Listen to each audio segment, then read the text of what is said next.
Welcome in to DNVR Bets Daily. RK and Professor Dre here on the show. As always, we're excited today. We're going to have a great show with you, talking a little bit NBA futures with our guy Harrison Wind. But first, Dre, I have a new enemy. In the soccer world, It is Juventus. Juventus is dead to me, just like Lazio before them. Yeah, I mean, what a wild day in the Italian league. Neither of us happy because, well, from a betting perspective at least, I'm frankly, I haven't been that excited watching a soccer game in quite a long time because my guys, AC Milan, they're down 2-0 to start the half. By the 60th minute, they seemed dead in the water. I didn't check. I admit I didn't have the courage to check. I can only assume they were in the plus 3,000 to 5,000 if you were to bet on Milan, live bet by the 60th minute to come back from that and win. They get kind of a quick penalty, which was like, oh, what's that? And as soon as they scored that, Juventus fell apart. Milan took over. It was in the blink of an eye. They were up 4-2. Could have been up 5-2. As I was telling you in private, first time in a while, I really miss the fans because people would have been losing their minds and going crazy in the stands had there been fans. But it was just insane, and I couldn't be happier, though I didn't have any action on that one game. Andre, I hate when people do this sort of like, oh, I could do better than that type of thing, but I'm convinced I could just walk down on Colfax right now and gather 10 other people and protect a 2-goal lead with 30 minutes left. Yeah, I seriously doubt that. But regardless, it was you don't see swings like that very often, and the city has been like that. It's been high scoring. We've been having some great upsets, some quick changes. Inter was upset by Bologna in the blink of an eye, 2-1 when they were down one man on top of everything. And Lazio, my guys, you already hated them against Lecce, who in the last 5 games, Lecce had been scored on 22 times. So they just sucked. I called them the Norwich of the Italian league, which frankly, I should have bet on Watford, who beat Norwich instead of getting cute. But Lazio just seemed like such a safer bet. Instead, no, Lazio loses 2-1. They should have lost way worse than that. Lecce had one of the worst missed penalties I've seen in a long time. So insanely, the second best team loses to easily the worst team in the league like that and screws up my whole parlay. It seemed like an easy breezy parlay down the drain instead. As we're learning here, Andre, and you especially as you've become parlay trigger happy, there's no such thing as an easy parlay. Right. I should have gone. I was going to go Watford. I think you talked me out of Watford. You owe me money. What? Oh no. I talked you into Juve. You were so skeptical, but I was like, oh no, go for it. This is an easy one. I should have known that you were emotionally hedging against your own team. So true. It worked great. The greatest emotional hedge of my life, potentially. So anyways, I go 0-1. Chelsea took care of business. I texted you. Christian Pulisic is enough to make anyone a Chelsea fan. I mean, I've had more fun betting on Chelsea than any other team other than Wolves. It's true. We need to be hammering that Pulisic to score a lot more. Yeah, we got to figure out how to pronounce his name because we're all over the board on that. Ain't that the truth? Anyways, he's awesome. He was only plus 160 to score, by the way, today. I looked that up. I'm like, that's not enough value for me. And it's just how I felt about Bryson DeChambeau this weekend. Not enough value. Well, you don't care about the value when you win. Okay. Well, we both go 0-1 on our one play. I mean, the one time we've ever only had one play, we both miss. So there we go. We're back on the horse tonight, though. But before we talk about what we're going to do tonight, we're excited to talk about the NBA, which at least is scheduled to get restarted here in the next couple weeks. And so let's bring on our guy, Harrison Wind, right now to talk about this. What up, Harrison? What's up, guys? Thanks for having me on. Great to have you on. Harrison, I open up my DraftKings Sportsbook app today, and I go over to the NBA to get ready, do some prep for the show. And I have to say, I got like giddy inside when I saw an actual Nuggets game that you could bet on, like not a prop, not any of that. This is a real Nuggets game. You can bet on the first one. August 1st is the scheduled date. Miami Heat, Denver Nuggets, Nuggets -2. I was so happy to see that. Yeah, I'm like subscribed to the Nuggets calendar. I think like through my iPhone, so the games automatically would like populate on the calendar on my iPhone, and I go on there, and the whole Disney World slate is like now automatically on the calendar on my iPhone. So I had that same feeling when I saw that. I mean, it's amazing. Let's just start right there, though. Nuggets -2, August 1st. Come on, what are we thinking here? So I went and picked these 8 games in an article, and I said it on the podcast a couple days ago. I've got the Nuggets dropping the opener to the Heat. I've got them going 6-2 in the 8 games, dropping the opener to the Heat and that game against the Clippers, which I'm sure we'll get to. So I take the Heat. I don't know. I just think the Heat are not the type of team you want to be going against in like your first game back after a 4-month layoff. Like the Heat make you work for everything, and you know those guys will be coached up and ready to go. Not that the Nuggets won't, just the Heat aren't the easiest team to open up against, I feel like. Right, they're in their backyard essentially too. That seems like not a great draw there as well. I'm so excited for that. That's supposed to be a morning game, right, or an afternoon game? Yeah, it's at 11 a.m. here, 1 p.m. Eastern. And I think the Nuggets had 4 of these 8 games tipping off before 5 p.m., like local time. And they had, I think, 5 games the entire season that they played that tipped off before 5 p.m. local time. So they got like the morning schedule for sure, which like they'll be adjusted by the time these games roll around another month. But still, I mean, NBA players operate on like a sleep in, stay up late type schedule. So it's going to be an adjustment for sure. Unreal. It's the real NBA TV treatment in the playoffs, where it's that one series that's on NBA TV. They basically just did that to the Nuggets in the final 8 games with scheduling. Yeah, they've got they've got a tough schedule. I think the third toughest in the league, toughest in the West, just from a strength of schedule standpoint. But yeah, they kind of got the shaft with the morning slate. They'll be battle tested when they get to the real playoffs, though. Yeah, then they'll have to switch back to playing night games every night. Lovely. Yeah, exactly. How do we want to start this, Ryan? I mean, you just said you've got the Nuggets going 6-2 in this stretch. The good folks at DraftKings amazingly have the Nuggets as one of the lowest win totals. Now, of course, I think public perception plays a lot into this. For example, the Pelicans are a whopping 5.5 wins in the final 8 games. The Nuggets only at 3.5. Now, there are only 2 other teams that are lower than that in the Western Conference. That's the San Antonio Spurs and Phoenix Suns, who come in at 2.5. The Nuggets are tied with teams like Sacramento, Portland, Memphis to have 3.5 wins. So clearly a little disrespect here, and clearly with your 6-2 prediction going through the schedule, you don't see that really panning out. Yeah, I mean, I'd be pretty stunned if they went under. That would not be good. They would definitely drop, with as tight as the West is right now, they would probably drop to like the 6 or the 7 if they go 4 wins or under. So that would be like worst case scenario. But I do wonder if those totals came out before the news came out that Jokic tested positive or after. I wonder how much that played a role in it. Right. Because, he was asymptomatic. From everything I'm hearing, he's recovered and feeling good. He's been testing negative. But still, I mean, you don't know how the time off that he took might affect him. Right. You don't know if, just having the virus will affect him in some way down at Disney World. So I wonder if that played a part in it at all. Yeah, and I guess that's an interesting question to follow up with is what is the current situation with Jokic? What do you think the impact of this? Obviously, he was not on the flight with the team today. Yeah, so the Nuggets touched down in Orlando about an hour ago, I think.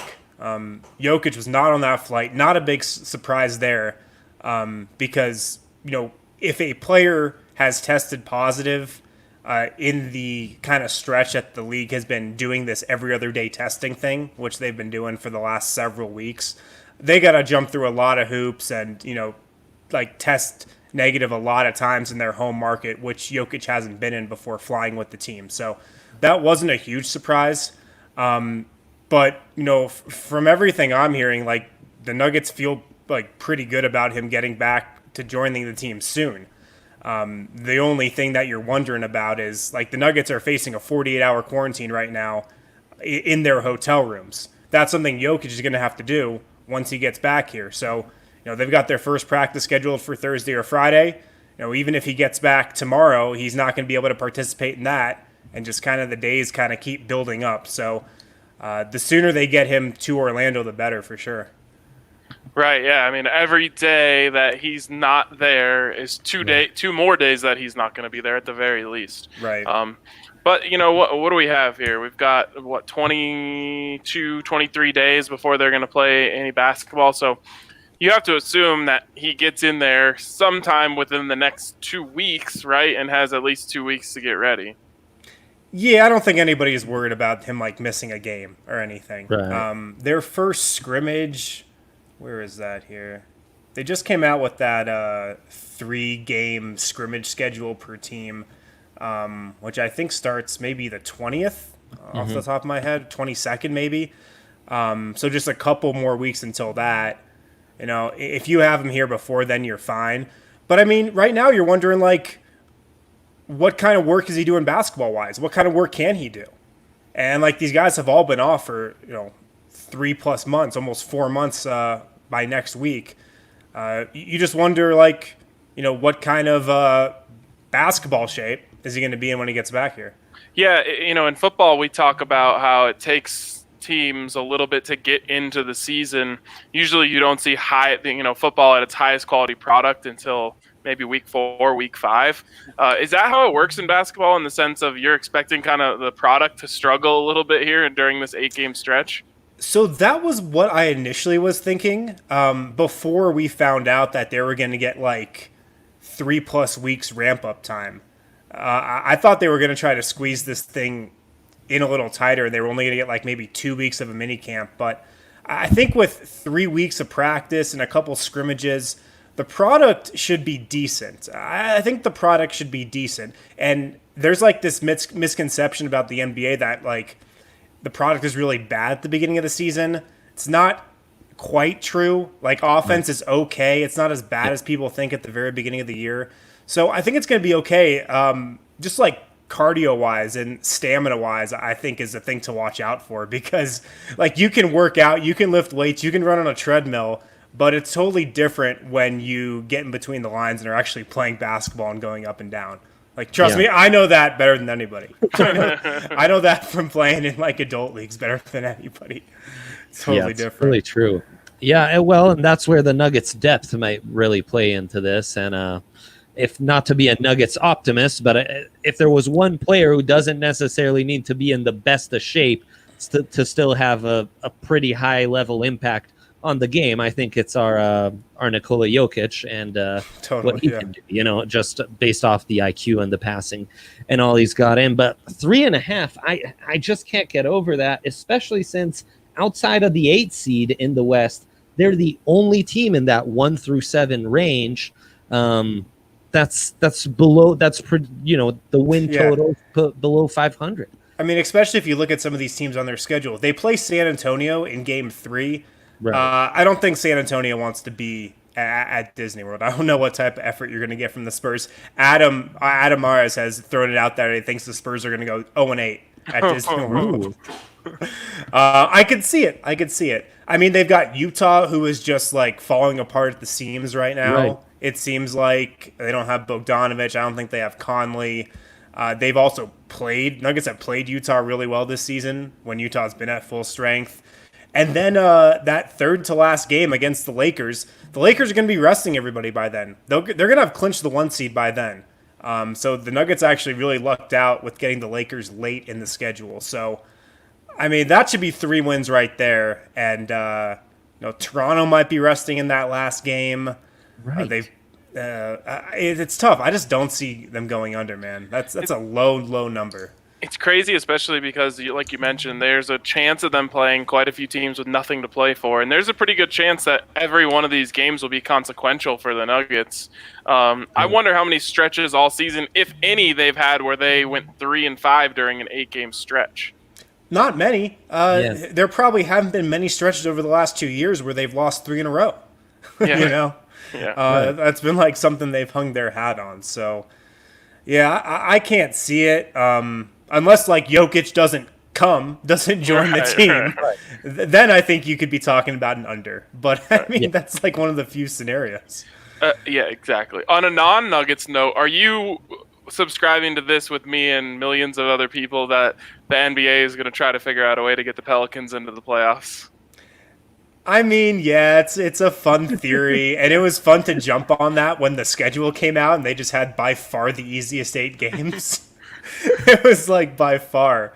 But then you were like, oh, well, the Pelicans also had by far the easiest schedule from that point on in the normal regular season.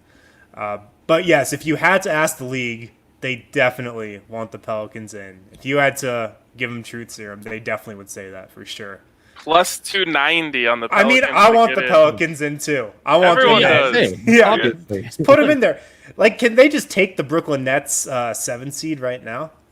I think Brooklyn would be fine with that as well. Yeah. Oh yeah, I just got a notification. Woj, Torian Prince not playing for them as well. That's another starter the Nets won't have. So, and that's they're at 2.5. I think that under might be looking pretty. Yeah, they could nice. go over for sure. In fact, I think they've taken the line off already. You mentioned San Antonio could lose them all. They're at 2.5. I think that under sounds juicy, though. My Daryl Morey inspired projections, because that's who invented this version of the projections for the NBA, would say that's unwise. But I think what you're saying about the Spurs, Coming from the guy who thinks that like the Patriots would win with me at quarterback, I feel like you would subscribe to the same thing with the Spurs. I know the Spurs are intriguing to me, but if Pop doesn't care, then they lose all the intrigue they have. Yeah, I just like, yes, the Spurs are the Spurs. I get that line of thinking. Right. But I just gotta think they fall into the same category as like the Suns and the Kings. And if you had to poll the players on those teams, I bet you 50% of them would be like, "Nah, I don't want to be here." And like if San Antonio loses their first couple of games, you can't tell me like they're gonna give that big of an effort, in the remaining 6. Is there a chance of teams just bailing? Like, could they be out and just say like, "All right, we're done. See you guys later. Like, we're heading home." Just like lose, like go 0-3 and then just hop on the next Uber out of Orlando. Yeah, like I mean, I feel like in these unprecedented times, literally anything is possible. I mean, I guess it'd be a bad look for the league. I mean, imagine a team just rolling out there with 5 guys. Like, that would be a terrible look for the league. Yeah, Terrible. Especially, as the league doesn't want everyone to think there's an asterisk on everything, because that's going to make people want to watch less and pay attention less and care less. So I'm sure they would fight hard against that. Yeah, for sure. I loved what you were saying about Utah, though. I don't know. How are they at 4.5? This is exactly how I feel about the Padres and Rockies, where it's like, is there a typo here? Like, how is Utah at 4.5, but the Nuggets at 3.5? I think that under for the Jazz sounds terrific. I don't know, man. It just must be the public perception. Like, Denver's losses this year, their big losses were so loud. That's like all anybody can think about. That Clippers loss, especially. I mean, that's got to be it, right? Yeah, no, I mean, it has to. Yep, absolutely. But then, like, people are forgetting about playoff Jokic. Well, I guess this isn't the playoffs yet, but I feel like he's going to turn it on early and often, but we'll see, I guess. Nuggets to win the Western Conference at plus 1,200. That's 4th, which is interesting with them being, third lowest in terms of win total. They're 4th highest in terms of winning the conference. Obviously, you're not going to say this is likely, but how do you feel about their chances of doing that? If they were able to avoid the Clippers or Lakers until the conference finals, I'd feel pretty good about that. But that means the Clippers would have to fall, or they'd have to fall or something. Like that, those 2 teams are really the only 2 teams where I don't feel pretty confident in a playoff matchup. Right. The Nuggets against anybody else, I would definitely take them in a series. But the Clippers and Lakers are just another tier above. So if they could find a way to avoid those teams, before the Western Conference Finals. And then, who knows what happens at that point if you were just to meet up in the conference finals a month from now. Who knows what those teams are going to look like. Totally. I think that's kind of your path. And then along those same lines, I'm not going to ask you to speak on the Avalanche here unless you have some, Nate McKinnon, Cale Makar hot takes you want to let fly. But they've got what they're calling the Mile High Mega Boost at DraftKings Sportsbook. Colorado Avalanche to win the Stanley Cup combined with the Nuggets just to make the Western Conference Finals is plus 5280. So assuming that the Avs take care of business, what do you think the Nuggets' chances are of just making it there to the Western Conference Finals? I think it's decent. Like I said, if they can avoid the Lakers and Clippers, the Lakers I think is a better matchup for Denver than the Clippers though. The Lakers have lost Avery Bradley. Dwight Howard is going to Orlando. There was some talk he wasn't, but the primary defender on Jamal Murray in that series was going to be Avery Bradley. Right. So now it's Alex Caruso, which he's a capable defender, but I think it's significant enough of a drop off to make it a talking point. So I actually like the Nuggets against the Lakers more than I do against the Clippers. Yeah. Well, the Lakers are really one injury away. That's the nice thing. The Clippers kind of have that depth that gives them a little more insurance. And sadly, I know one of your two projected losses is to the Clippers. So you think the Clips will stay in that second seed? Yeah. The Clippers have an interesting schedule because they play the Lakers opening night. And both teams are going to be going, full out for that game. Right. Yeah. And like I said earlier, the Nuggets get the Lakers much later on. So that's an advantage in the Nuggets schedule over the Clippers one. But Dre, you were talking about it earlier. Depth is going to be a big key, and I agree because I think rotations are going to be expanded beyond their regular 8 or 9 guys through these 8 games. I think coaches are going to open it up. Right. There's going to be a lot of people thinking about injuries. That's probably the number one concern, soft tissue injuries. Yeah. So I think rotations are going to open up, and that should help the Nuggets and Clippers. And MPJ? It should. You would think. Michael Malone said last week that he should get a chance to play. So I yes, agree. He should. Yes, I agree. He should get a chance to play. He'll get a chance. I feel confident in saying that. Oh my goodness! All right, all right, Dre. You got anything else for Harrison on these lines? Okay, I've just got 2 teams that the numbers like. Dallas, which for point differential would be the 3rd best team in the West, and considering the injuries they had, that kind of slowed them down before things shut down, I think might be one of those teams that benefit a little more from the break. My numbers like them over 4.5. That's tricky. That's a tricky line, but are you intrigued by the Mavs there? I am, because one of my theories about everybody going to Disney World in this upcoming playoffs, top tier talent just might win out. It might be when you get down to a game 7 and in the semis and just even these 8 games. Right. Your top end talent just might put you over the edge when you're so far removed from the regular season and that perfect cohesion and that synergy and chemistry that you had. Maybe just your top players take over. Right, and Rick Carlisle, great coach, and there's not much to draw it up. It's run a pick and roll and get the ball to Luka. Right, so, which is a lot of what they do anyway. So. Totally, and Luka's very comfortable doing that. He's been doing that for a grip. Okay, fine. Now you got me going down this road. Any chance anyone but Giannis wins the MVP? No, it's Giannis. Okay, it's a lock. Good. I'm glad I won't waste my money on Luka plus 1,000. Then, okay. Final question then. The numbers like Toronto over the 4.5. I'm just concerned if they shut it down.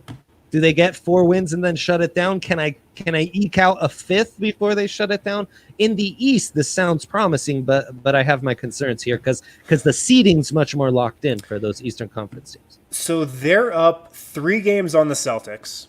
3 games, not that much, not that little, but if you are Toronto, you desperately want the second seed. Like, you desperately want the second seed so you get the Nets or the Magic or whoever, or if the Wizards somehow climb into the 8th spot. You want the 7 seed badly. Right. Because like the Nets are falling apart right now. Right. It's the difference between the Nets or the Sixers. So it's a difference between the Nets or the Magic or the 76ers. So yeah. Right. Yeah. I would feel good about that Toronto over.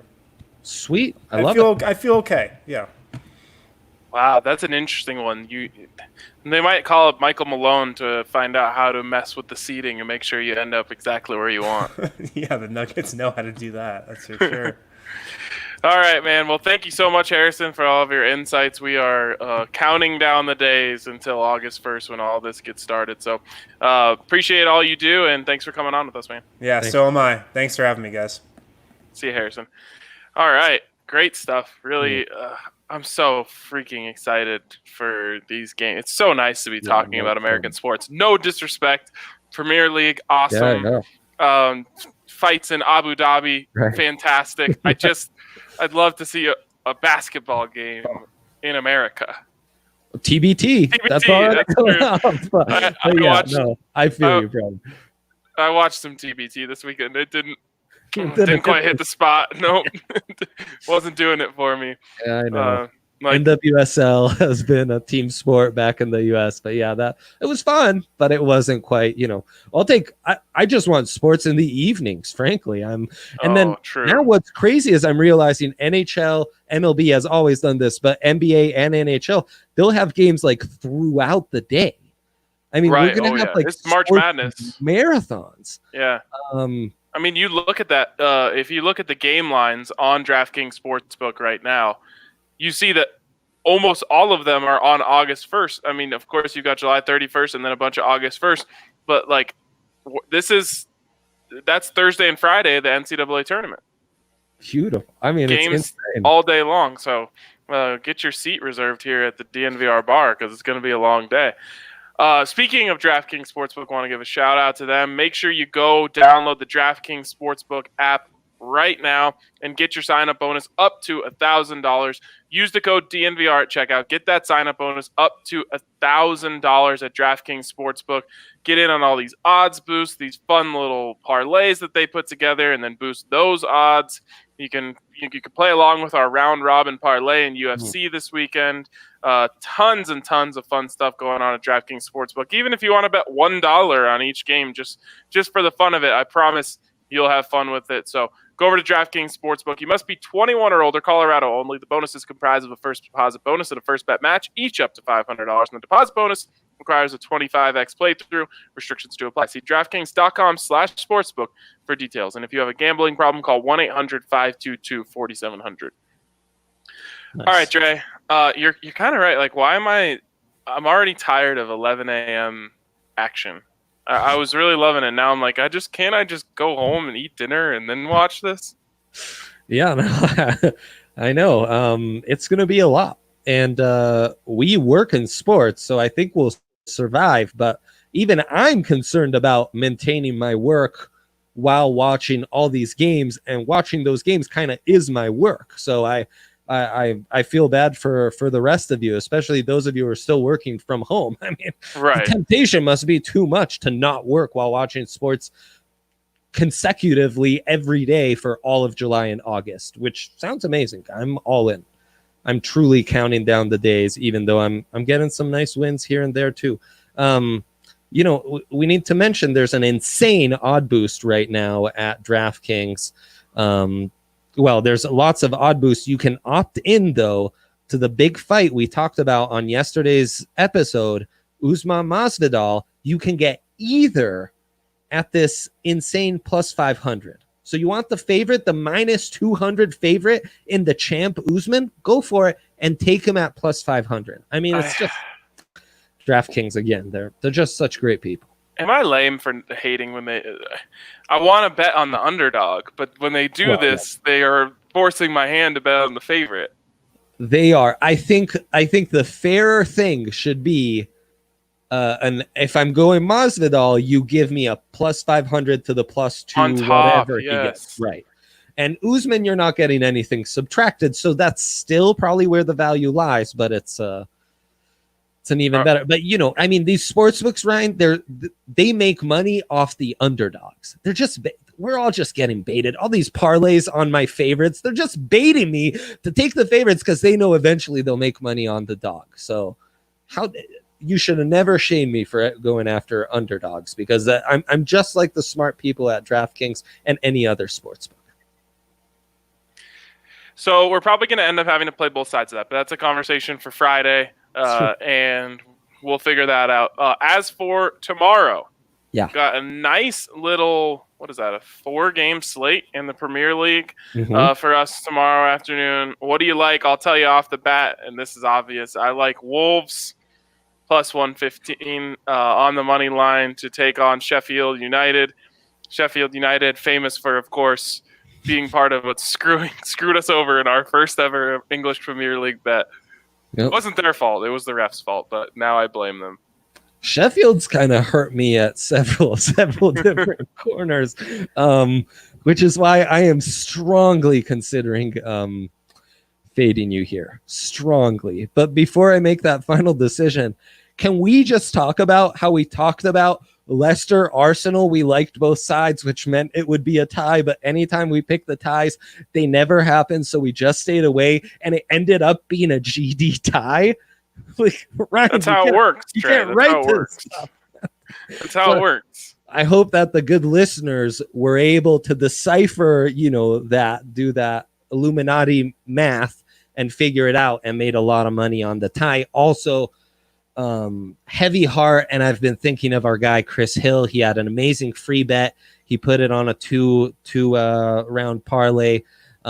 He sent us the screenshot. The first thing I did when I woke up this morning was go and see if Chris's parlay hit.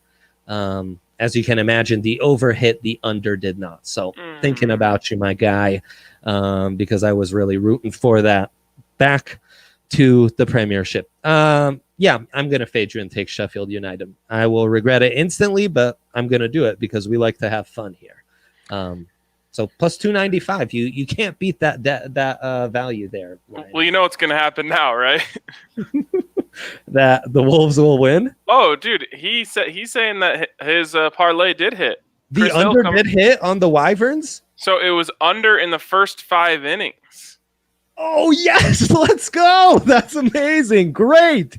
Good. I'm so happy I said something. Outstanding. Phenomenal. Look at that. You're controlling outcomes that have happened in the past now, the opposite of what you're saying. That's right. All right, so you're going to fade me, and Wolves and Sheffield are going to tie. That'll be fun. Speaking of ties, hear me out on this one. This is a new bet for me. West Ham taking on Burnley. Now, seeing a side as poor as West Ham sitting there at minus 107 is just burning a hole in my eyes. Yeah. So I've got a play here, and I'm curious to see what you think about it. Okay. I'm going to hit the double chance. I want Burnley or tie. Burnley or tie at minus 113. I love this. What? This is insane. Yes, this is amazing. Where has the tie or upset been all my life? This is incredible. Yes. The only thing that I'm trying to think here, and maybe you want to talk through this with me. I like when we talk through these ideas on the show. Wouldn't you be better off sprinkling the tie and Burnley instead of combining them together? Because let's say you put $10 on tie, $10 on Burnley, and the less there's less juice on tie, so that's plus 250. So you put down 20, you end up coming out with 35, right? Yeah. Yes. You end up coming out with 25, hits. Right? Yeah, one of the two hits. So if they tie, you put down 20, you got your 10 back that you bet on the tie, plus the 250, so now you're at 35, minus the 10 that you bet on Burnley, right? So you bet 20 and 125. That's better odds than the minus 113. Of course, Yeah. If Burnley wins, you come up winning as well. So I think that might actually be the play here. But that one would count as like 2 bets here where I'm betting against myself. I'm guaranteed to lose one, win one. So I'll just give out the Burnley or tie minus 113 on the double chance. But maybe behind closed doors, I'm gonna play both lines. Okay, I like this a lot though. I like nothing more than betting against West Ham. Yeah, I was saying the same thing. I was looking at them at minus 107 as I'm trying to figure out parlays, and it was like, what? Outside of that insane Chelsea upset, they've been awful. They haven't done anything in years, basically. Not since 2019, essentially. Okay, I have because they do not play good football or soccer, whatever you want to call it. That's right. It is tough to watch. I don't know much about Burnley, but I'm down to play them. That's right. Yeah, can't be much worse. Sometimes you just need an enemy. Your mic's muted. I said that's why I couldn't choose them. I wanted to, but it's rough to watch. It's true. It is. It really is. I stand by my Ali should be a Manchester United fan even more. I'm going back to She should be a Chelsea fan. I mean, we both talked today how we get to be Chelsea fans because of Pulisic. CP22, as I call it. Yeah, there we go. CP22. I haven't made my official announcement with a hat or anything, so maybe if Ryan is saying that I should be a Chelsea fan, then Will Whalen is going to slide into my text messages like he has before, sending me a bunch of Chelsea stuff, and Nina is going to be like, "Oh my god!" So, Ryan, you might have started something bad. And you were leaning towards Man City, right? Man City and Chelsea. Man City and Chelsea. Basically, her unofficial pick. Yeah, they were the leader in the clubhouse. Yep, Man City was the leader in the clubhouse for sure. Speaking of very much like when a recruit they announce they're going somewhere, but they haven't filled out the paper, right? They're still taking visits. Yes. I still haven't selected the hat, as a bunch of people wanted me to announce it that way. So I still haven't made that a big official announcement, but so who knows? I could switch it up. The funniest thing of all of this is the people who've been texting me to choose their teams. Like I was saying, Will's texting me a bunch of Chelsea gifs and videos, and then our friend B-Babs was texting me a bunch of Arsenal stuff. So I've gotten a little bit of everything. I like it. All right. Well, speaking of Man City, they are minus 1,000 tomorrow. So there's really nothing there. They're playing Newcastle. Yeah. Is there any bet you can make on this? I mean, do you just want? I don't even feel comfortable throwing them into a parlay because that's come back to bite me recently. I tried sticking them in a parlay with Barcelona, who's also minus 700, and added Liverpool, and all that got me to like minus 100 for a 3-way parlay with ties factored in. So yeah, you need to stay away from that. I wouldn't advise it, but if you wanted to sprinkle Newcastle at plus 2,200, I mean, I doubt City gets upset 2 games in a row, but I mean, that's where the value lies here. The minus 1,000 is just kind of insane. I will be against your judgment, better or not. I won all weekend on favorites parlay, so I'm going back to the well. I don't care that stupid Lazio ruined my day today. I'm taking Liverpool at minus 182, Barcelona at minus 700, Atalanta at minus 305, and putting them in a parlay for plus 133. Okay. It's pretty good. I got to be honest here. I've got a little feeling on Brighton tomorrow. I got a little feeling that they might come through. Sensation. I love this. I definitely in that parlay, the one I feel least confident about is Liverpool. If you wanted another favorite, you could take Napoli at Genoa. You're basically getting the same odds if you're not feeling Liverpool. Yeah, there's something, I don't know. I just think they might brighten up the days of their supporters tomorrow. Also, what is Hove Albion? Is that another city? Is this a combination of cities? What's going on here?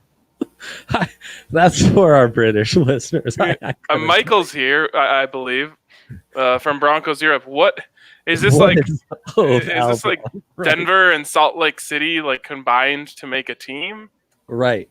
Right. He was here like 45 minutes ago, so I'm not sure. I think it's pretty late over there. He was here at midnight in the UK. He's no longer here. Oh, No, this was from before. okay. Yeah, Well, we'll all find right. out. We'll find out. We'll find out what Hove Albion is. Yeah, That's is no it point. 2 combined cities? That'd be great. Also unrelated, but I think related to some extent, is one of these episodes where we've lost. We should name it Shadeless in Seattle. Maybe if we lose on a Seattle pick. Yeah. Did I ruin it? Yeah, I like it. Okay, good. No. I mean, it was pretty dumb from the start, so it was hard to ruin. Good. So, anyways, I'm only taking 2 official, but I'm just saying I've got. If I were listening to this show, I would try and listen to our feelings more than our actual picks. So true. I'm feeling a little something with Brighton. I'm feeling it inside me. So there you go. There's my unofficial pick. I like it. We've got a full slate in the Italian league, so I'm taking that parlay. I'm fading RK and taking Sheffield United because why not? Who cares? And I've got 4 picks in the Italian league. Napoli at -1, 3 big favorites: Napoli, Roma, and Torino, all in the minus, over -155. But then I've got a nice upset. Sassuolo at +200.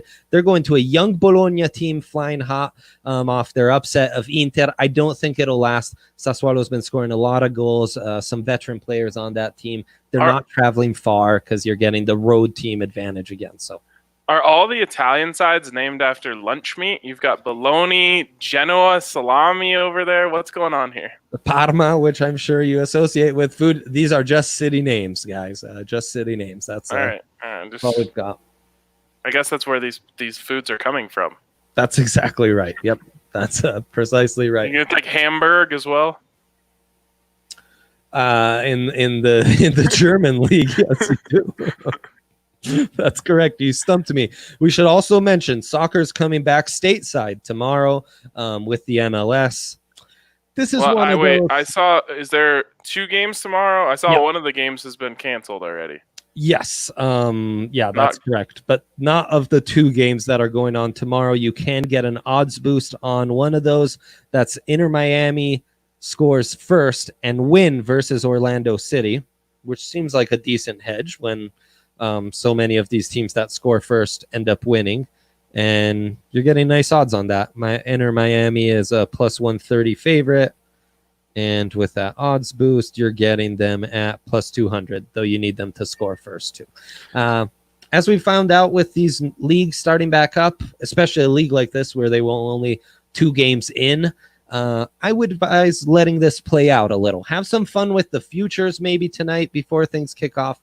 But I would advise a wait and see. But let's watch some MLS tomorrow evening. I've been missing sport in the evening, so this will be fun. I have a hard-hitting question for you. Where do you stand on these teams stealing like the nicknames from other countries?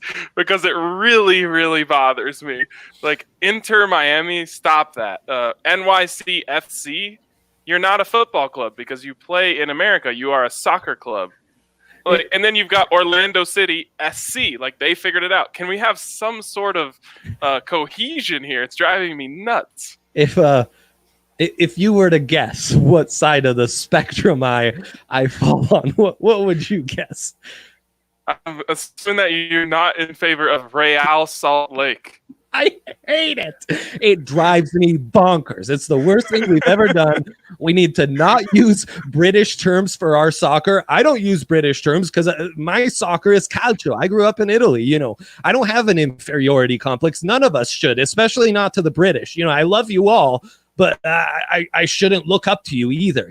So we need to make it our own thing. We need to embrace soccer. We need to eliminate these names.